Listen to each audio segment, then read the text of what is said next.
Question for you, dear listeners. Do you have more than 3 friends?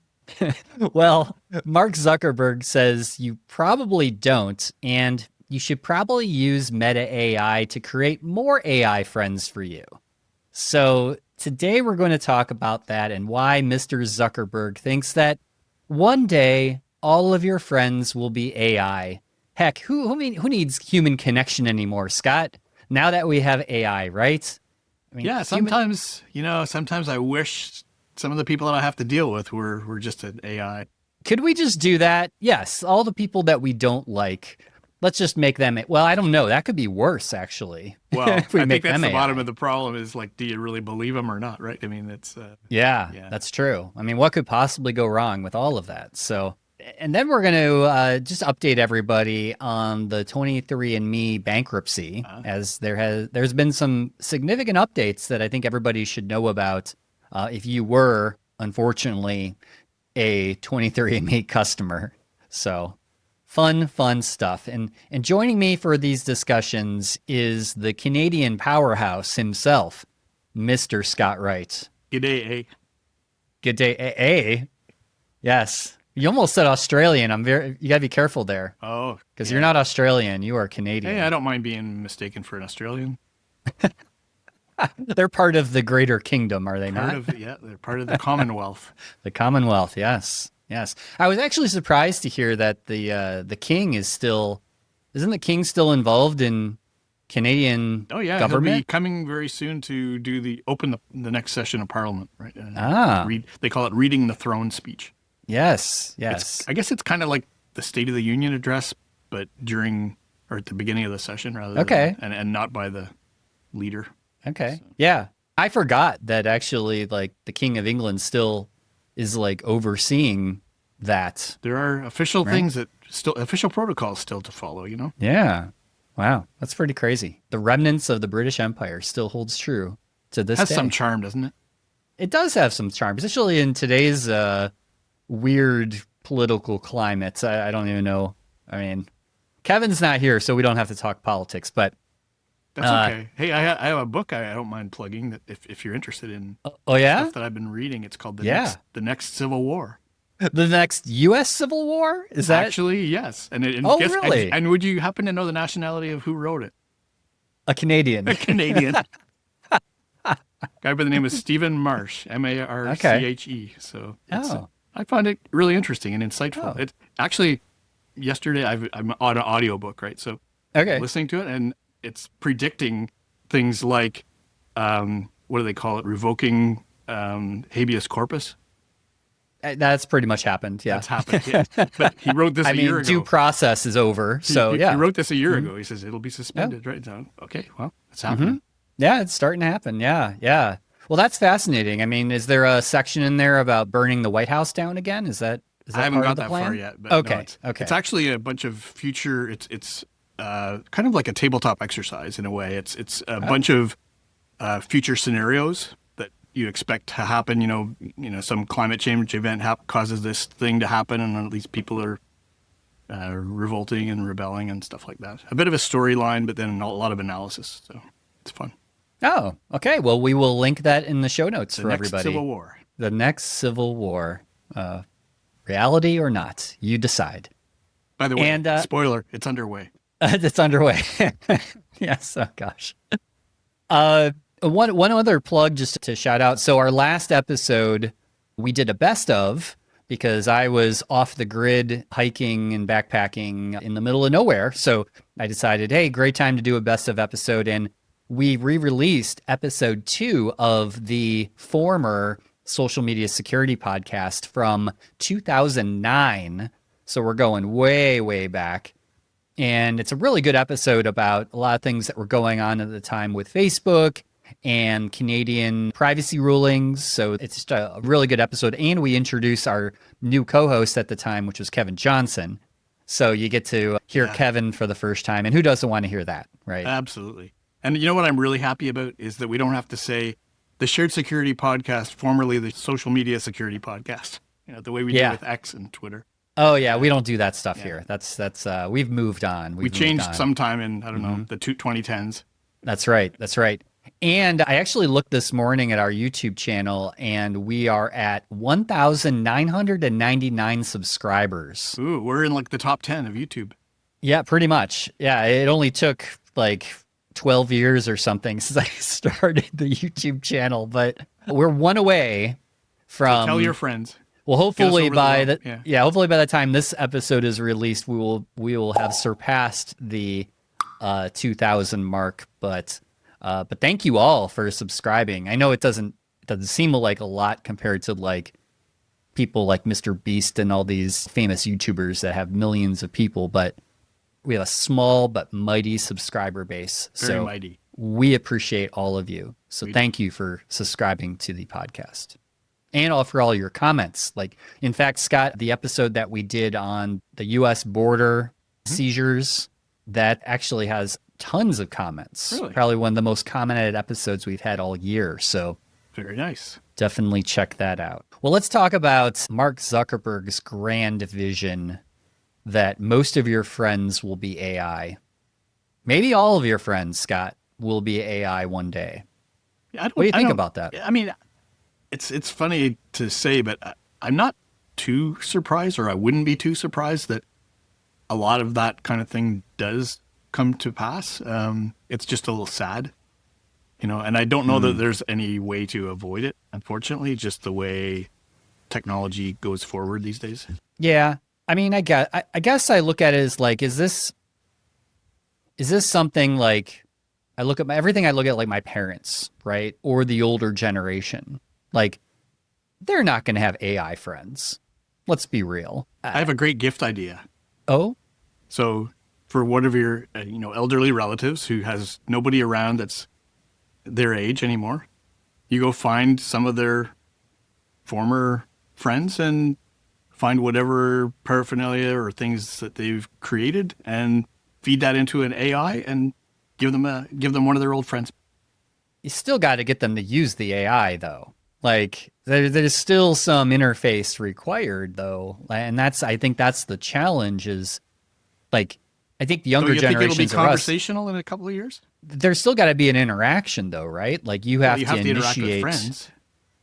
Yeah, but you interact with them by actually seeing them in person, or you call them up, or you send them a text message. I can see the chatting piece of it, right? Mm-hmm. Like you've got a chat bot that you interact with. Right. Like they're already doing that. Like you just can't go 4-wheel driving with them or something, right? But that's what I mean is I see where Mark Zuckerberg is coming from is that to increase your number of friends, you may have an online therapist that's a chat bot that you're talking to, but are you going to go meet up you might actually.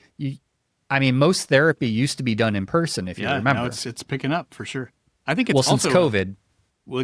And social media in general is, I think it's a little bit ironic, in fact, that Facebook and social media are kind of causing this lack of sociability amongst people, that they need a friend that is now going to be the social network that it is kind of weird. It is, especially this coming from Facebook, right? Yeah. Where, that the whole social network is designed around relationships and friendships and increasing friendships. And now he's saying that those connections are actually going to go away. Like we won't have friends in the traditional sense. We will have just AIs that we're interacting with. And I'm like, yeah, but you're still going to have people that physically you're going to be out. You want to go out to dinner with. You're not going to take your AI out to dinner, like through what, your phone? How does that even work? Well, there will be, robotic humanoids, that will be agents, right? It's the age of agents coming.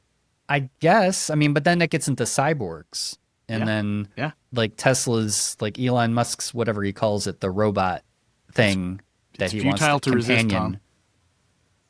Have you heard of the video game? It's called Detroit.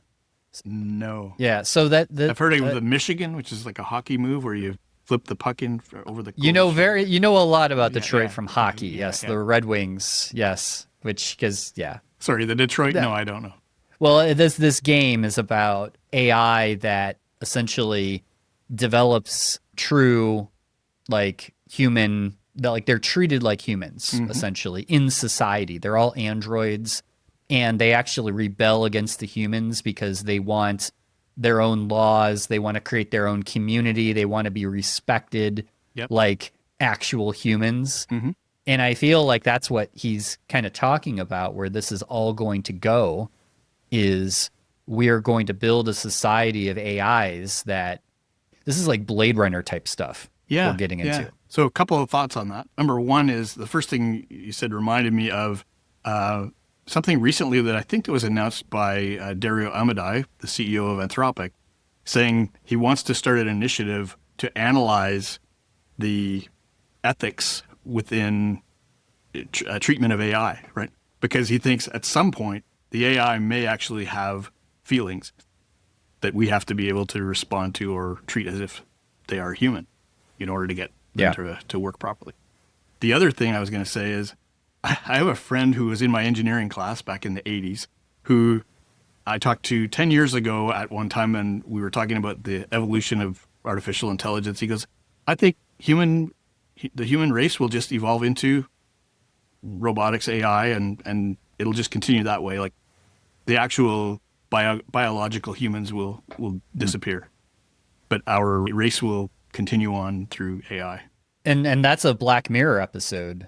Like that is the one episode where you essentially can, take the DNA off of anybody and you can essentially virtualize them through AI, and they can basically be, go into this virtual world where you can recreate anybody. And of course, this in Black Mirror, there's all kinds of nefarious things that this guy did to these people that he was cloning essentially. Yeah. But they could live in this virtual world forever, and you would just plug yourself in through your Neuralink or whatever, and then talk to people. Yep. And so interact I at first thought that was a pretty depressing and unbelievable Oh. way to think, but now I'm starting to think, is it going that way? I don't know. I don't know, I'm Scott. less skeptical of it than I was before. Would you if that technology, let's just say 10, 15 years from now, the technology gets to that point, and would you actually sign up for that so you could No. live forever? No, I wouldn't want it. Yeah. I think a lot of other things will become less bearable before that. Yeah, I don't know. It's an interesting thing to think about, and I guess I just get these social media companies like Meta. There's obviously a monetization angle to all of this. Yeah. This is not to better society, or he says in this quote, he's trying to address the loneliness epidemic in the world. And I'm I kind of call bullshit. You created it. Exactly. You created the loneliness epidemic. We're all on our phones all the time looking at Facebook and not interacting with real people out there. And I just find it I don't know. Don't have a great feeling about it. And yeah, definitely. Just kind of creepy. I'm not a big fan of it. I'm not saying that I think it's plausible or that it I can just imagine that it could possibly happen. Not that I want it to, but it's tough. Yeah. Yeah, we had an interesting podcast. It was a couple months ago, and we'll put it up here on the YouTube, the little tag, and you can check it out. But it was about AI girlfriends, remember? There's a big trend, right, where people are downloading these apps where they're having boyfriends and girlfriends, and they're actually having real relationships with an AI. Yep. And we talked about some of the privacy issues with that, and what happens if that company gets breached? What happens, What you're if it goes feeding bankrupt? Yeah, you're feeding that AI model. This is very similar to what we'll talk about in a second with 23andMe, right? You're giving very personal, DNA is the most personal information you can give, right? Yep. But have you ever done 23andMe or Ancestry? I've done the MyHeritage. Okay. And I think I mentioned that on the show. Kevin's done all of them. Right. No surprise which he said, and he wanted to, I guess, see if the results are different with different providers. But yeah, I did that, and I think that's the one I mentioned that they had a way, this was years ago, and you could actually request that they delete your data, but also physically destroy your DNA sample. Oh, wow. So That sounds expensive. I didn't pay for it. So if they say, and I don't know, you have to trust them. Did they actually delete it? Yeah. How do you know? Because you maybe 200 years from now, there'll be another Tom running around because of some data breach that that MyHeritage had in the past. I don't know. Let's not hope. But anyway. So speaking of 23andMe, so I think we mentioned a couple episodes ago about they had filed for bankruptcy, and now they have sent I believe it was an email, probably a letter as well, to anyone that was a 23andMe customer saying that you have until July 14th to file any claims related to the cyber attack that they had, where there was a large data breach that they had, and any other grievance that you might have with the company and how they've handled your data. As you know, that company completely collapsed after they had that major cyber attack that happened, and then they acquired a company. It was called $400 million they paid. Yeah, a $400 million acquisition went horribly wrong. It was this company called Lemonade Health, and I'm sorry, but Lemonade Health, that sounds like a lemonade stand that some kid would run. I don't know. This doesn't seem like I'm going to spend $4 million on a lemonade stand, It was a hot man. tech startup, yeah. I guess so, but it was a horrible acquisition that went terribly wrong, and they made like no money off of that, and so that put the company into a tailspin, and essentially they had to file for bankruptcy. So this is just a public service announcement for all of you 23andMe former subscribers or customers. Make sure that you check your email or check the mail for that. And if you are going to file a claim, you only have till July 14th to do that. And as of right now, are you still able to log in and delete your data and stuff like that? I think when we last talked about this, yes, you were able to, but I have not actually tried to go. I'm not a 23andMe customer, so I don't know the state of their site. Oh, it's still up. Yep. So I think you can. I would think that maybe they are still doing business, because filing for bankruptcy doesn't mean that you are out of business. Yeah, not until Technically. everything's sold off and yeah. Correct. Everything's going to be sold off. They're basically probably trying to pay off their debtors, but all that stuff. But that's a crazy one. So between AI and giving your DNA to these shady companies, What's the world come to? I mean, and on top of tariffs, and this is a crazy time to be alive, Scott. That's all I can say. And everybody's hoping it goes back to something rational, but who knows if it will. I don't know. Yeah. But that's why you have a book called Civil War. the next Civil War. That's right. Well, I think that's all we have time for today, Scott. But thank you for joining me. Pleasure to be here. Kevin Thanks, will everybody. be here for the next one. He was unable to join us today, but hopefully Kevin gets to reminisce with episode 2. I may even go back and listen to it. You should. You should. And what's interesting about it, Scott, is that there's a lot of things that we talked about that still apply today. Like, there's things that have not changed at all. Like, Kevin talks a lot about cross-site scripting in that episode. We still have cross-site scripting. That vulnerability has not gone away. We have not eradicated it off the planet. It's kind of like measles has come back. What's interesting, I think, is that, we kind of thought that, I think for the first year or two that we were doing this podcast, that there would be a lot of technical vulnerability things to talk about, and there probably were, but there's more human and social vulnerabilities that we talk about, which are just as important. Oh, I completely agree. That's one of the things that I think we've done a great job on focusing on, was the security awareness aspects, the social engineering, all the other things that kind of go along with the technical. We obviously still go into the technical at times, but I think, and that's the feedback that we've gotten from a lot of our listeners, is they've appreciated the kind of different perspective that we've brought through the Shared Security podcast and the former, I will say it, the former social media security podcast, where all of this started. Yep. So nothing like it on the internet. There may be others, but we are unique. No others have sure. Kevin, though. True. Kevin is special. from many aspects.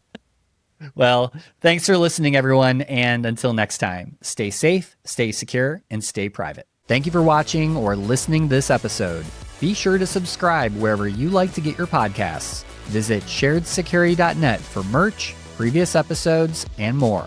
If you'd like to help support the podcast, join our Patreon to get ad-free episodes and many more exclusive supporter-only benefits. Visit sharedsecurity.net/supporter for more details.